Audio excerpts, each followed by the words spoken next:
பஞ்சாபில் விவசாயிகள் ரயில் மறியல் போராட்டத்தில் ஈடுபட்டு வருகின்றனர். அண்மை செய்தியாக பார்க்கிறோம். விவசாயிகள் தங்களின் கோரிக்கைகளை நிறைவேற்ற கோரி டெல்லி நோக்கி டெல்லி சலோ என்ற பேரணியை நேற்று முன்தினம் துவங்கினார்கள். அதைத் தொடர்ச்சியாக அடுத்த கட்ட நடவடிக்கையாக பஞ்சாபில் விவசாயிகள் ரயில் மறியல் போராட்டத்தில் ஈடுபட்டு வருகின்றனர். குறைந்தபட்ச ஆதார விலையை நிர்ணயிக்க வேண்டும் என கோரி விவசாயிகள் தங்களுடைய கோரிக்கையை முன்வைத்திருக்கிறார்கள். இதனை நிறைவேற்ற வேண்டும் என கோரி ஹரியானா உள்ளிட்ட விவசாயிகள் டெல்லியை நோக்கி பேரணியை நேற்று முன்தினம் துவக்கினார்கள்.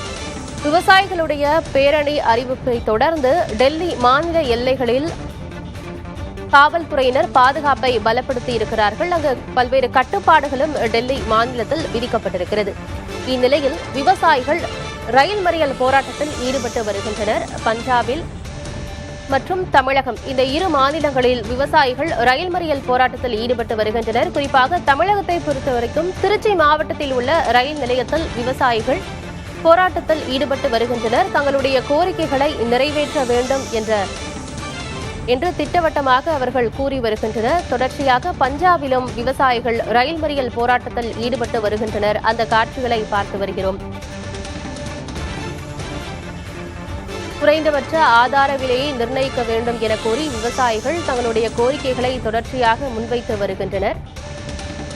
தங்களுடைய கோரிக்கைகளை நிறைவேற்ற வலியுறுத்தி டெல்லியை நோக்கி ஹரியானா உள்ளிட்ட மாநிலங்களைச் சேர்ந்த விவசாயிகள் டெல்லியை நோக்கி பேரணியை தொடங்கினார்கள். மேலும் டெல்லியில் டிராக்டர் போராட்டம் நடத்தப்படும் என்ற ஒரு அறிவிப்பையும் அவர்கள் வெளியிட்டிருக்கிறார்கள். இந்நிலையில் தமிழகம் மற்றும் பஞ்சாபில் விவசாயிகள் ரயில் மறியல் போராட்டத்தில் ஈடுபட்டு வருகின்றனர். தமிழகத்தில் திருச்சி மாவட்டத்தில் உள்ள ரயில் நிலையத்திலும் அதேபோல பஞ்சாப் மாநிலத்தில் உள்ள ரயில் நிலையத்திலும் விவசாயிகள் ரயில் மறியல் போராட்டத்தில் ஈடுபட்டு வரும் காட்சிகளை திரையில் பார்க்கிறோம்.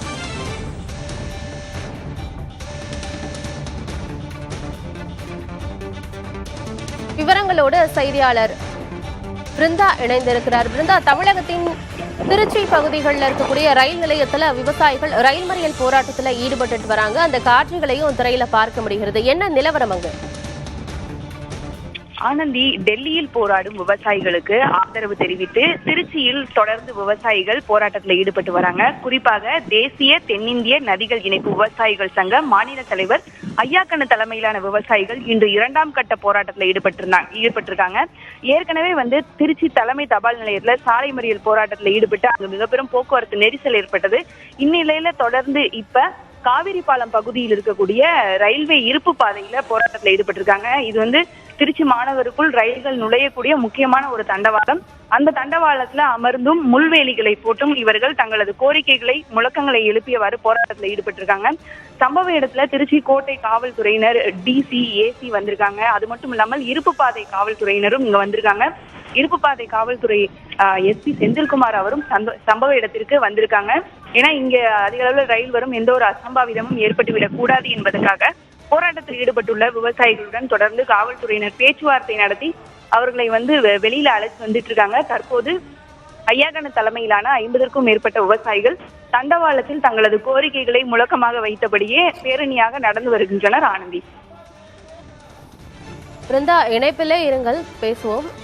அதே போல செய்தியாளர் ராஜவும் இணைந்திருக்கிறார். ராஜவ், டெல்லியில விவசாயிகள் தங்களுடைய பேரணியை தொடங்கி இருக்கிறாங்க. இப்ப பஞ்சாப் மாநிலத்துல அவர்களுக்கு ஆதரவு தெரிவிக்கும் வகையில ரயில் நிலையத்துல விவசாயிகள் ரயில் மறியல் போராட்டத்துல ஈடுபட்டு இருக்காங்க. அங்கு என்ன நிலவரம்?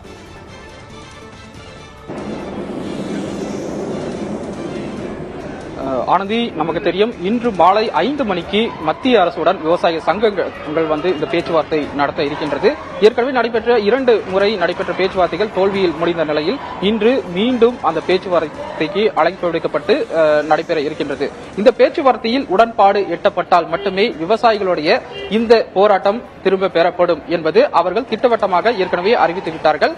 அதன் அடிப்படையிலே அவர்கள் அறிவித்த அந்த போராட்டத்தின் அடிப்படையிலே அவர்களை தடுக்கும் நோக்கில், வலுவாக தடுக்கும் நோக்கில் இதுபோன்று டெல்லி மாநில எல்லை பகுதிகள் முழுமையாக ஒரு கட்டுப்பாட்டிற்குள், காவல்துறையினுடைய கட்டுப்பாட்டிற்குள் கொண்டு வரப்பட்டிருக்கின்றது. அதன் ஒரு பகுதியாக தான் தற்போது நீங்கள் பார்த்துக் கொண்டிருக்கக்கூடிய ரயில் மறியல் ஆகட்டும், அதே போல மாநில எல்லைகளில் இதுபோன்று கடுமையான கட்டுப்பாடுகள், பல அடுக்கு தடுப்புகள் அமைக்கப்பட்டு பாதுகாப்பு பணிகள் மேற்கொள்ளப்பட்டிருக்கின்றது. நாம் இங்கு இருக்கும் இடம் டெல்லி ஹரியானா எல்லை பகுதிகளை இணைக்கும் திக்கிரி எல்லை பகுதி.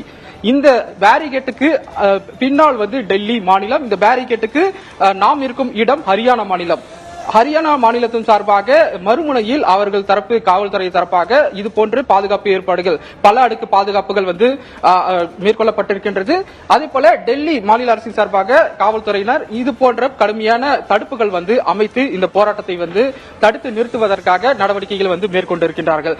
இந்த பகுதி மக்களை பொறுத்தவரை இந்த தடுப்புகள் வந்து மிக ஒரு சிரமத்தை வந்து ஏற்படுத்தி இருக்கிறதாக கூறுகிறார்கள். காரணம், இந்த எல்லையை கடந்து பள்ளி குழந்தைகளாகட்டும், அதே போல பணிகளுக்கு செல்லும் பொதுமக்கள் வந்து செல்வர்கள் வந்து இந்த பிரதான சாலைகளை வந்து பயன்படுத்துகிறார்கள்.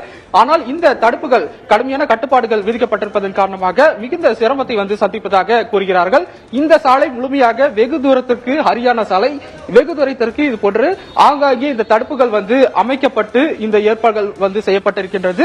3 சக்கர வாகனங்கள், இது போன்ற சிறிய 2 சக்கர வாகனங்கள் என சிறு வாகனங்கள் மட்டுமே இந்த சாலைகள் குறிப்பிடத்தக்க ஒரு எல்லை வரை அனுமதிக்கப்படுகிறார்கள்.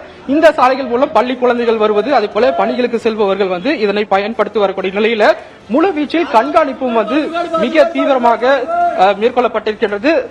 இது போன்ற ஒரு நிலையில்தான் இன்று மாலை இந்த பேச்சுவார்த்தை முடிவில் என்ன வந்து முடிவு செய்யப்படும் என்பது தொடர்பாக, அதன் அடிப்படையிலே வந்து போராட்டம் திரும்ப பெறுவது தொடர்பாக விவசாயிகள் அதிகாரப்பூர்வமாக அறிவிப்பார்கள். டெல்லியை நோக்கி விவசாயிகள் ஏற்கனவே பேரணியில ஈடுபட்டு இருக்காங்க. அவர்களுக்கு ஆதரவு தெரிவிக்கும் விதமாக நாட்டின் பல்வேறு மாநிலங்களிலையும் விவசாயிகள் ரயில் மறியல் போராட்டம் உள்ளிட்ட சில போராட்டங்களையும் முன்னெடுக்கிறாங்க. அதுக்கு உதாரணம், தமிழகத்துல திருச்சி மாவட்டத்தில் இருக்கக்கூடிய ரயில் நிலையத்துல விவசாயிகள் இன்னைக்கும் ரயில் மறியல் போராட்டத்துல ஈடுபட்டிருக்காங்க. இன்று மாலை 4 மணிக்கு பேச்சுவார்த்தை நடத்தப்படும் அப்படின்னு சொல்லியிருக்கிறீங்க. பேச்சுவார்த்தையும் நடக்க இருக்கு. ஆனாலும் ஏன் விவசாயிகள் ரயில் மறியல் போராட்டத்தை முன்னெடுத்திருக்கிறாங்க? ராஜீவ், இப்ப பஞ்சாப் ரயில் நிலையத்துல விவசாயிகள் மறியல் போராட்டத்துல ஈடுபட்டு இருக்கிறதுனால ரயில் சேவை ஏதாவது பாதிக்கப்பட்டிருக்கா?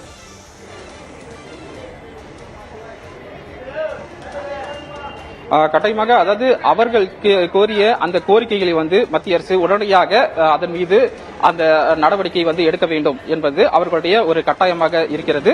அதில் அவர்கள் உறுதியாக இருக்கின்றார்கள். அதனை மத்திய அரசு ஏற்கும் பட்சத்தில் மட்டுமே தாங்கள் பின்வாங்க அந்த போராட்டங்களை வந்து திரும்ப பெறுவோம் என்பது அவர்கள் வந்து கூறி வரும் நிலையில மத்திய அரசும் இந்த 3வது கட்ட பேச்சுவார்த்தைக்கு அழைப்பு விடுத்திருக்கின்றது. காரணம், 2 முறை அவர்களுடைய அந்த பேச்சுவார்த்தை தோல்வியில் முடிந்த நிலையில் அவர்களுடைய போராட்டம், விவசாயிகளுடைய போராட்டம் ஆங்காங்கே தொடர்கிறது. அதன் ஒரு பகுதியாக பஞ்சாப் மாநிலம் அமிர்தசரஸில் சாலை மறியல் அதே போல ரயில் மறியல் போராட்டத்தில் வந்து விவசாயிகள் ஈடுபட்டிருக்கின்றார்கள். இதன் காரணமாக டெல்லியை நோக்கி வரும் ரயில்கள் வந்து தாமதமாகலாம் என ரயில்வே நிர்வாக அதிகாரிகள் வந்து நமக்கு தகவல்கள் வந்து கொடுத்திருக்கின்றார்கள். இன்று மாலை இந்த பேச்சுவார்த்தையினுடைய அந்த முடிவில் என்ன வரப்போகிறது என்பதன் அடிப்படையிலே அடுத்த கட்ட விவசாயிகளுடைய அந்த போராட்டம் தொடருமோ அல்லது அவர்கள் அடுத்த கட்ட நடவடிக்கை திரும்ப பெறுவார்களா போன்ற விஷயங்கள் வந்து நமக்கு தெரிய வரும். ஆனந்தி, களத்திலிருந்து விவரங்களை பதிவு செய்தமைக்கு நன்றி ராஜு.